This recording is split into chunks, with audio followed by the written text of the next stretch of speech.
വിള്ളൽ വീണ ദേശീയപാതയിൽ അന്വേഷണ സംഘം പരിശോധന നടത്തി.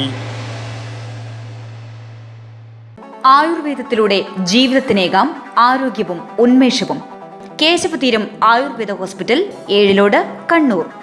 വേനൽ മഴയൊന്ന് ചാറിയതേയുള്ളൂ, ദേശീയപാതയിൽ വിള്ളൽ വീഴാൻ തുടങ്ങി.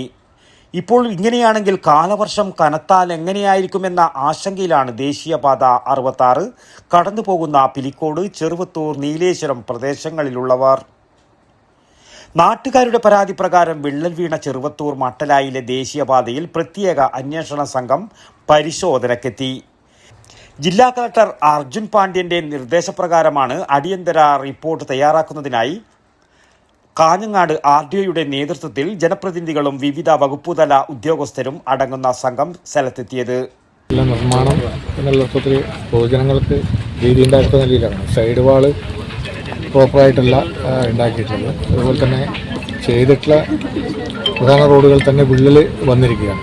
അപ്പോൾ യാത്രക്കാർക്ക്, വാഹനങ്ങൾക്ക് എല്ലാം ഭീഷണിയാകത്തക്ക രീതിയിലാണ് ഈ പ്രവൃത്തികളെല്ലാം നടന്നുകൊണ്ടിരിക്കുന്നത്. അതുകൊണ്ട് ഇത് കുറ്റമറ്റ രീതിയിൽ അടിയന്തരമായിട്ടും ആവശ്യമായിട്ടുള്ള ക്രമീകരണങ്ങൾ ഉണ്ടാക്കേണ്ടതായിട്ടുണ്ട്. നാട്ടുകാരെന്നുള്ള അർത്ഥത്തിൽ അവരുടെ ആശങ്ക അകറ്റേണ്ടതായിട്ടുണ്ട്. അപ്പോൾ വെള്ളക്കെട്ട് ഒഴിവാക്കുന്നതിന് ആവശ്യമായിട്ടുള്ള നടപടിക്രമങ്ങളും. റോഡ് നിർമ്മാണ കരാറുകാരായ മേഘ എഞ്ചിനീയറിംഗ് കമ്പനി പ്രതിനിധികളും ഉണ്ടായിരുന്നു.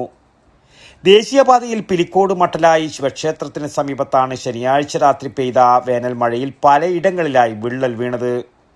ദേശീയപാതയുടെ നിർമ്മാണത്തിനായി ഏറ്റെടുത്ത സ്ഥലത്ത് 100 മീറ്ററോളം താഴ്ചയിൽ മണ്ണിട്ടുയർത്തിയതാണ് ഇവിടെ റോഡുണ്ടാക്കിയത്.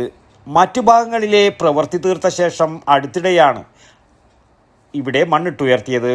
2 നാൾ മുൻപാണ് ടാറിട്ട് ഗതാഗതത്തിന് തുറന്നു കൊടുത്തതും. സുരക്ഷാ ഭിത്തിക്കരികിൽ ടാറിട്ട ഭാഗം അമർന്നിട്ടുമുണ്ട്. ഇത് ഭാവിയിൽ അപകടത്തിന് വഴിവെക്കുമോ എന്ന ഭീതിയും നാട്ടുകാരിലുണ്ട്. മണ്ണിട്ടുയർത്തുമ്പോൾ പാലിക്കേണ്ട മാനദണ്ഡങ്ങൾ ലംഘിച്ചാണ് ഇവിടെ പ്രവൃത്തി നടത്തിയതെന്ന ആക്ഷേപമുണ്ട്. കോൺക്രീറ്റ് ചെയ്തതിന് ശേഷം ആവശ്യത്തിന് വെള്ളം നനയ്ക്കാതെ തൊട്ടു പിന്നാലെയാണ് ടാറിംഗ് പ്രവൃത്തി നടന്നത്. വിള്ളൽ കണ്ടതിന് പിന്നാലെ കരാർ കമ്പനിയുടെ തൊഴിലാളികൾ മണ്ണുമാന്തി യന്ത്രം എത്തിച്ച് കോൺക്രീറ്റ് പാളിയും ടാറിട്ട ഭാഗവും പൊളിച്ചു നീക്കി. വിള്ളൽ വീഴാനുള്ള കാരണം കണ്ടെത്താതെ വളരെ പെട്ടെന്ന് പുനർനിർമ്മാണത്തിലും ആക്ഷേപമുണ്ട്. News bureau, Pilicode. പച്ചക്കറി മേടിക്കുന്ന പരിപാടിയല്ല ഗോൾഡ് മേടിക്കുക പറഞ്ഞാൽ കൃത്യമായിട്ട് നോക്കണം. 916 ഉണ്ടാ, ഹോൾമാർക്ക് ഉണ്ടാ, ഗുണമേന്മ ഉണ്ടോന്നും കൂടി കൃത്യമായിട്ട് നോക്കണം. നമ്മൾ നോക്കി മേടിക്കാൻ പഠിച്ചിനാട്ടാ. കണ്ണൂർ ജില്ലയിലെ പയ്യന്നൂരില് ആദ്യത്തെ ഏറ്റവും വലിയ ഹോൾസെയിൽ ജ്വല്ലറിയായ കല്ലറയ്ക്കൽ റീഓപ്പൺ ചെയ്തതായിട്ട് അറിഞ്ഞില്ലേ? ഹോൾസെയിൽ പണിക്കൂലിയിൽ ആഭരണങ്ങൾ നമുക്ക് അവിടെ നിന്ന് കിട്ടും. Kallarickals gold park, manufacturers and wholesalers. ഇനി ഓരോ തരി പൊന്നും വാങ്ങാം ഹോൾസെയിൽ വിലയിൽ.